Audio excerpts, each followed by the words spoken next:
Greetings and salutations to all ye people of the Ethernet. This is Philosopher 215 here, back yet again bringing you all yet another video. And this time, I am going to be sharing my thoughts on current world political events, as seen through the eyes of a political philosopher, as some of you have been inquiring upon me to do this very thing. So, to begin with, most political philosophers, including myself, have a very detached perspective of human political desire, often choosing to see it as nothing more than that, political desire.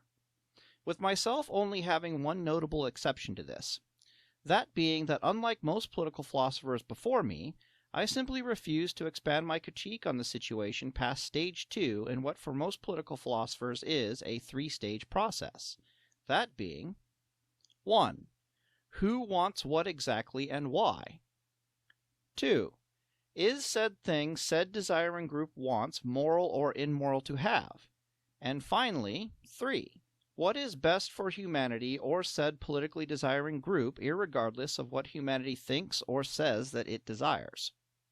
Now, personally, I go through this 3-stage process as well, except in the end I just place the achievement of the desires of said group as being the best thing for said group, and thus, by extension, humanity as a whole in general. Thus it is that with such a detached viewing perspective of human political desire, it should come as no surprise to anyone versed in the political system design of the West that my current political view on democracy the world over is that it is just currently struggling to sail at one of its traditional oscillation points, roughly here on our political ship of state spectrum, which I have stated before to believe to be caused solely by the fact that you have a multi-desiring political humanity attempting to navigate the political waters of human desire via a single political system, aka that it is all likely nothing more than a single vessel political template issue, as stated here in my first video on this channel. Naturally, the first issue any political ship of state encounters is to where do we sail? To what desired state do we take our government, our nation, our people? Yet by all accounts, this depicted level of political mobility for its populace is virtually non-existent, for democracy or for any other government. For it seems that with but a single political vessel to sail, there can only ever be no more than a single political destination achievable at a time. This subsequently results in the phenomena that the closer one's political party comes towards actually achieving its desired political destination, the farther away the state is sailing from everyone else's desired political destination. This phenomena is naturally seen as undesirable, if not outright tyrannical, by those dissenting, and often leads to a state of constant back-and-forth infighting by all those involved, with each side attempting to arrest the political ship of state's course from the other and sail it towards their desired destination. This arresting, or turning away of the political ship of state's course from sailing too far in any one direction, is known as an oscillation point, and as shown here, it marks the point at which a single vessel political ship of state in a democracy sails a little too far away from what the vast majority of humanity desires in their political system, and begins to sail back towards the median of political desire currently held by the vast majority of humanity in said system.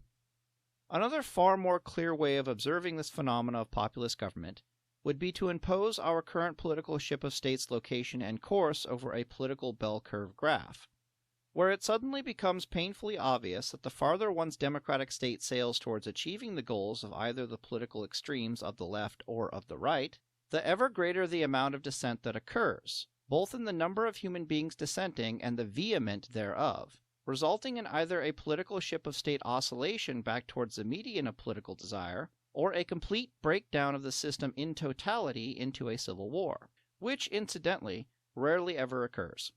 Simply put, populist majority voting genus governments simply cannot support, let alone maintain, a political state of affairs where 20% of the voting population is getting their way at the expense of 80% of the rest of the voting population.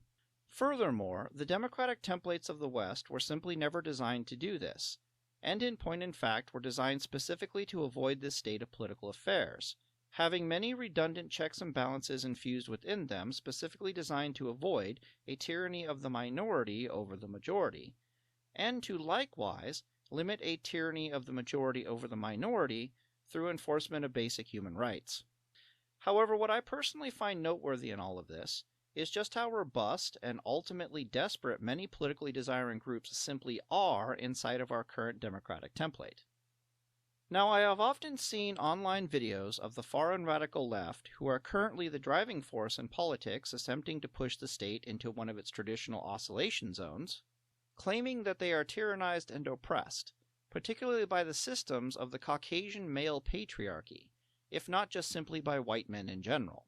And yet when asked to give an example of this so-called tyranny that they speak of, they can never seem to be able to vocalize precisely how, where, or why they are being systematically oppressed to a rather alarming degree, as seen here. But I will kick it back to you for a second. So tell me about your oppression. I mean, tell me about what you're dealing with and how the government can fix it. It doesn't mean that bad people don't exist, but tell me about your oppression. Maybe we can work through something. It's my favorite song. Yeah. Well, that one was legit. It was your mom? Nice. All right. I mean, tell me about your oppression. So I have no reason to sit and talk about my own oppression because that's just like mental energy. Well, that, I mean, like, unless I'm going to be paid to talk about my... $20. I got $20. I will pay you. But really, if you want to tell me your oppression, I'll give you $20. I'll gladly do it. First of all, yeah. Thanks. So easy with you guys. All right. Just took the words right. Yeah. She don't have to tell you. What's that? $40, right? Oh, she's tossing in another 20? All right, we got $40 for you. Thus, I thought that I should take a moment to attempt to do so in their stead and on their behalf, since it is rather relevant to the current political state of our democracy the world over, for us to at least try to have some idea of exactly what is going on here. So what on earth is actually going on here? Well, here we have before us our political desire bell curve graph once again, except this time I have set it up to ask and answer a simple question for us.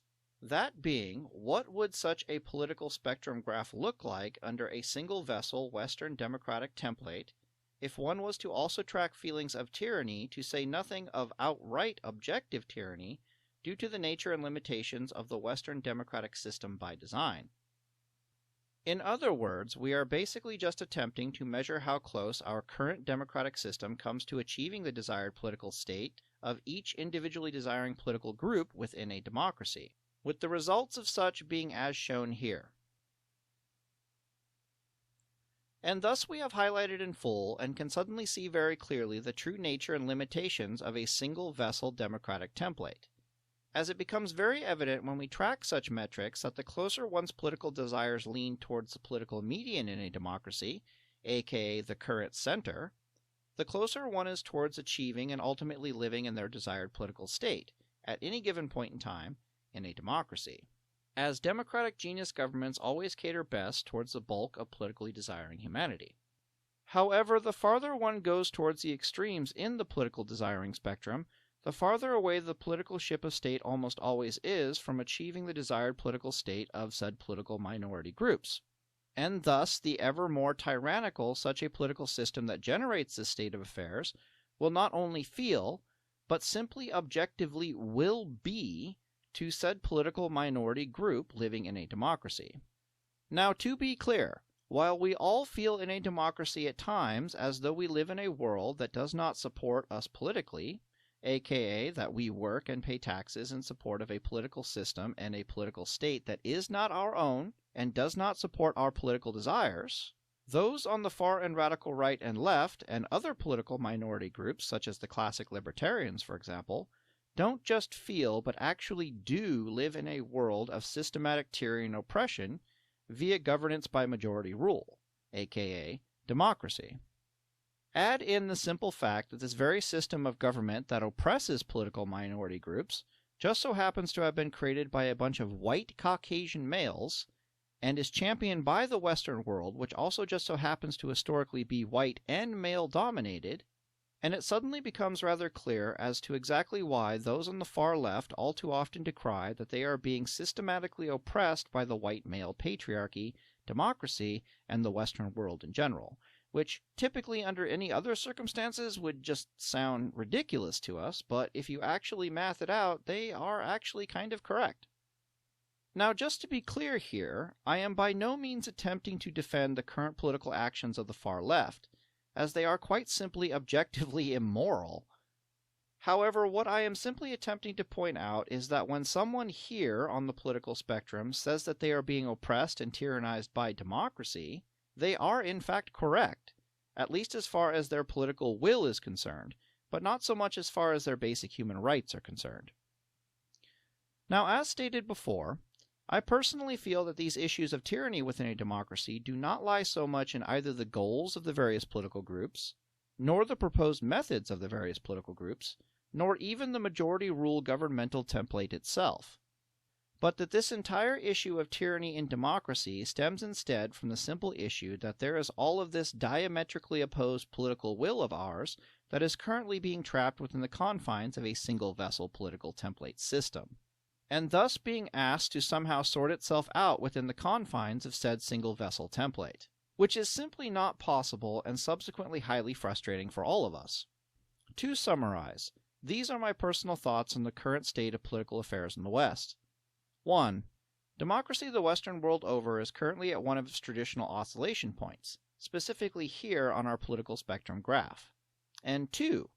Humanity is likely going to have to suffer this continuous back and forth oscillation process of democracy for some time yet to come, all the while with both the far left and the far right attempting to tear down the very political system that protects and caters to the political majority, whilst all the while rather brutally oppressing and tyrannizing the political will of the political minority.